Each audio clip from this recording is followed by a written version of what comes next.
Good evening, poker fans. It's your host, Quasi-Pro, with another exclusive interview for Railbirds.com. Tonight, my special guest is Andrew Brokos, who made World Series history by cashing in his fifth main event in 6 attempts. Now, that accomplishment alone is very impressive, but when you add the fact that Andrew has also finished in the top 100 3 times in the last 4 years, you know we've got the makings of a poker legend. Thank you very much, Andrew, for joining us today. And I have to ask the obvious question, what is your secret? Well, I think if there were that much of a secret to it, I'd be guaranteed of doing it again next year, which I'm sure is not the case. I do think that I take survival in this tournament very seriously, more so than a lot of professionals do. I think there's just a lot of edges to be had in this tournament, and the structure is so good that you really can't afford to pass up some risks that you'd be correct to take in pretty much any other tournament. Can you share with us some of the more interesting hands that helped propel you into a 53rd place finish and a prize worth $160,000? Well, the biggest pots that I won were often not the most interesting ones. Those tended to be like aces versus queens or a set versus an overpair or that kind of thing. What I would consider maybe the most interesting was a hand from just yesterday, and so this is day 6. The blinds and antes starting to get pretty big, and there was a really aggressive player. I want to say he was from Germany, but Stefan Huber is his name. So he was in the cutoff. The blinds are 15, 30,000 with I guess it was a 5,000 ante at that time. So he just min raises from the cutoff, makes it 60,000, and folds around to me in the big blind, and I have ace-10 offsuit. The stacks were deep enough that I didn't really want to, it's not a hand where I want to 3-bet, and if I get called, it's hard to play out of position. If he 4-bets, it's a tough hand to play. So I just called him with it. And the flop comes down real innocuous, like 6-4 deuce or something. So I check, and he makes a very small bet, about 50,000. It's only a quarter of the pot. So I call him, and the turn is a jack. I check, and now he bets about 150,000, which is still pretty small relative to the size of the pot. And I mean, it's certainly possible that he's betting some pairs here, but I think there's a fair chance ace high is good, right? I mean, an aggressive German player opening from the cutoff has a pretty wide range. So I call him with the ace-10 again, and then the river pairs the 6. I check, and he bets 250,000. Still now, I'm getting something like 4-1 from the pot, and I took some time to think about it, but really, I was pretty confident that ace high was good. It was so deep in the tournament, and even that small of a bet represented probably something like 10% of my stack, or actually more than 10% of my stack at the time. So I did want to make sure I thought it through, but I called him and he showed 10-9, so he had an open-ended straight draw or a double gut shot on the turn that didn't get there. But the table, a couple people at the table kind of raised some eyebrows when they saw ace high there, and I think just creating that kind of table image that you're difficult to bluff makes it easier to play against people later, because you know that you're not going to be guessing against people who are like, oh wow, how'd you make that call? You have a better understanding of how to play against those people later. I was actually there when that hand happened, and I do remember some of the other players at the table saying, wow, what an amazing call, and I'd actually commented in my report that would have really helped your table image. So yeah, I got a couple of fist bumps for that one. There's another kind of cool situation I can tell you about, and this had nothing to do with me playing anything well. It was actually, in a weird way, a mistake that my opponent made that probably resulted in me making about $100,000 more than I otherwise would have. So this is that same level on day 5. I opened under the gun with aces to 70,000. John Esposito called, and then Matthew K., who some of you will know as Kloppy, he called behind. So the 3 of us go to the flop. It's a king 7-7 flop. I've got my pocket aces. I bet. John Esposito folds, and Matthew calls.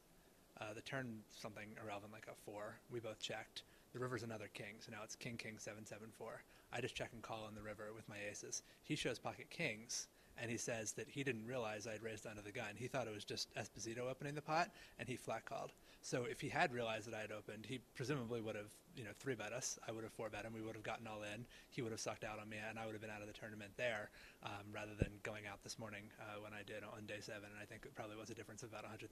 So when you think about luck in a poker tournament, people a lot of times think about, well, did you suck out on somebody? Did they suck out on you? Did you get aces versus kings? In this case, I did get aces versus kings, but I was actually, it was a very weird, almost a miracle. I called it a miracle on Twitter that I wasn't out after that hand. Wonderful. Now, your background is not a typical resume you'd see in a poker professional. Most would have some form of mathematical background, but you instead have a philosophy degree. Does that give you a unique perspective on the game? I think it makes me, in particular, I think it makes me a good coach and a good teacher. I have a lot of poker students, and I think my ability to be sort of self-critical or to think about, I've played a lot of those sort of math genius types, and many of them are better at poker than I am, but they can't really explain what it is that they're doing very well. And I think it's also difficult for them sometimes to learn. Like, they might have a very good intrinsic strategy that they kind of like intuit, but I think it's not as easy for them to just like study the game or get better at the game by thinking about it. And I think that a philosophy background where you do have, or anything in the humanities, where you have more of a background in how to think critically, how to ask yourself questions, how to analyze your assumptions, and that it's very much shaped the way that I approach poker and the way that I've gone about teaching myself the game in recent years. Is game theory part of your background as well? And if it's possible to do so in layman terms, what are the basics of game theory when applied to poker? It's definitely not part of my background. The math guys would be more the experts in that, but it is something that I've kind of made it my business to learn a little bit, because I do think it's important. In terms of what are the tenets of it, people sometimes talk about what's called game theoretically optimal play. I think the best way to explain that is if you kind of imagine some incredible supercomputer that could analyze every possible situation in poker, and by doing that determine like what is the perfect way of playing. Two of those computers playing against each other, neither of them is going to have an edge over the other playing enough hands, right? Still, one of them could get dealt better cards than the other, or if you let one of them have position more often than the other, they would come out ahead. But if you play enough hands where you neutralize for that factor, they're going to come out even. So if you can just kind of imagine that somewhere out there exists this perfect strategy. We don't really have the means, even the best computers we can create don't have the means of determining that perfect strategy. But we do have some idea of what it probably looks like. And generally, like in any situation where you're value betting, you'd want to also be bluffing in equal proportions, or in proportion to the pot odds that your bet is offering your opponent. Now, there's a lot of reasons why you would deviate from that kind of strategy. If I know that I have an opponent who's making a particular mistake, right, he calls too often, then probably I'm going to bluff less often, I'm going to value bet more. Conversely, if he folds too often, then I'm going to bluff more and value bet less. But just having a general sense, and it's not a matter of solving the game, but having a general sense of what the right strategy looks like helps me then to say, how is my opponent deviating from that correct strategy, and what adaptation can I therefore make to take advantage of the mistakes that he's making? Very impressive. Okay. Now, you've created a great source of poker insight through your blog site, Thinking Poker. And which would you consider a more fitting title, a poker professional or a poker theorist?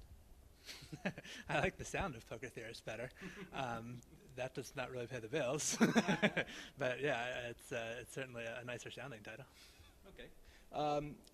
If you could recommend one article in particular that you've written on your site that you would recommend for all novice players to read, which one would you suggest? Ooh, can I suggest two, depending on what level they're at? Okay. So the first one is called Profitable Situations. That's actually the very first thing I ever wrote on poker. So it's a couple years old. I was kind of amateurish when I wrote it, but I think it's still a good introduction to my basic philosophy of how I play, and maybe a few details in the article I would change, but overall I think that's still pretty sound for somebody who's new, especially if you're new to cash games, like if your background is only in tournaments. The other one that I think is really good, and this is a skill that a lot of people get something out of, is called Hand Reading Made Simple. And the idea is to teach people not to do like the Daniel Negreanu magic where you can name exactly the card that your opponent has, because A, not even he's really as good at that as he claims, and B, it's just not practical in most situations. So I outline a method for learning to categorize someone's hand as falling into either like a monster hand, a hand that he's trying to take to showdown cheaply, or a hand that's not very likely to win unless it either bluffs or improves. And even if you can't pigeonhole it into one of those categories, just being able to exclude one of those categories, to say he's never bluffing here or he's never value betting here, being able to make a statement like that can be really helpful in terms of determining, like, if he never has a monster hand, this is a good bluffing spot, or if he's never bluffing, then you probably shouldn't be calling with your bluff catchers. Right. Wonderful. Okay, I understand that you have started a nonprofit organization in Boston, well, it might not be in Boston now, but to help with underprivileged kids, funded in part by your success in poker. Can you tell us a little bit about the charity? Yeah, the Boston Debate League is still in Boston. Okay. No, that's fine. When I first graduated college with, as you mentioned, a philosophy degree, surprise, surprise, I was not very employable. And I had this idea that I wanted to work in the nonprofit sector. I had been a debater in high school, so I was on my school's debate team, and I felt like I got a lot out of that. All those things that we talked about, like me getting out of philosophy, I think even more so it came from competitive debate, arguing ideas with people. So I was looking for these jobs in the nonprofit sector, and they were just, A, they were terrible jobs that I was applying for, and B, I wasn't getting callbacks, I wasn't getting interviews. And around the same time, I was just kind of donking around in poker, making maybe $50 a week, and kind of making ends meet with that, and a couple other little odd jobs that I was doing. As I started to learn more about poker, and I realized, if I got good at poker, I could start the nonprofit organization that I was interested in, and make enough money playing poker, ideally, that I could, continue to be running that on the side until it, hopefully got off the ground to the point where running that nonprofit organization could actually be a full-time job. So that took a little longer than I thought it would. It was probably 3 or 4 years of my playing poker. In the beginning, that was really the main source of income for me, and therefore for the organization. The way I was supporting myself, and the organization's expenses weren't real high, but to the extent that there were expenses, it was me via poker that was paying for them. Eventually, the organization did attract the attention of the Boston Public Schools and of a couple of the larger philanthropic foundations in Boston. So its funding base is now, I'm still a contributor to the organization, but thankfully my success at poker, the Boston Debate League no longer rises or falls based on my success at poker. And in fact, we did get to the point where we hired a full-time executive director, but by that time, poker was going well enough for me that I didn't particularly want a full-time job. So I found someone who I think was probably much more qualified to run the organization than I was anyway. And it's really in fantastic shape right now. We have, I think, 6 full-time employees. We're going to be serving several thousand students next year. I'm still a member of the board, and I do still donate, but I can't say that I'm terribly involved in the day-to-day runnings of the organization anymore. Okay. And what's next for Andrew? Are you going to be going on some more tournament tours, or are you going to take some time off? That's a fantastic question, and I might have to call you when I have an answer. I do not have one right now. Black Friday has definitely thrown a kink in my plans, but I just cashed for $160,000 today, so I've bought myself some breathing room. Wonderful. Well, thank you very much, Andrew, for joining us today, and we wish you the best of luck for you and your poker future.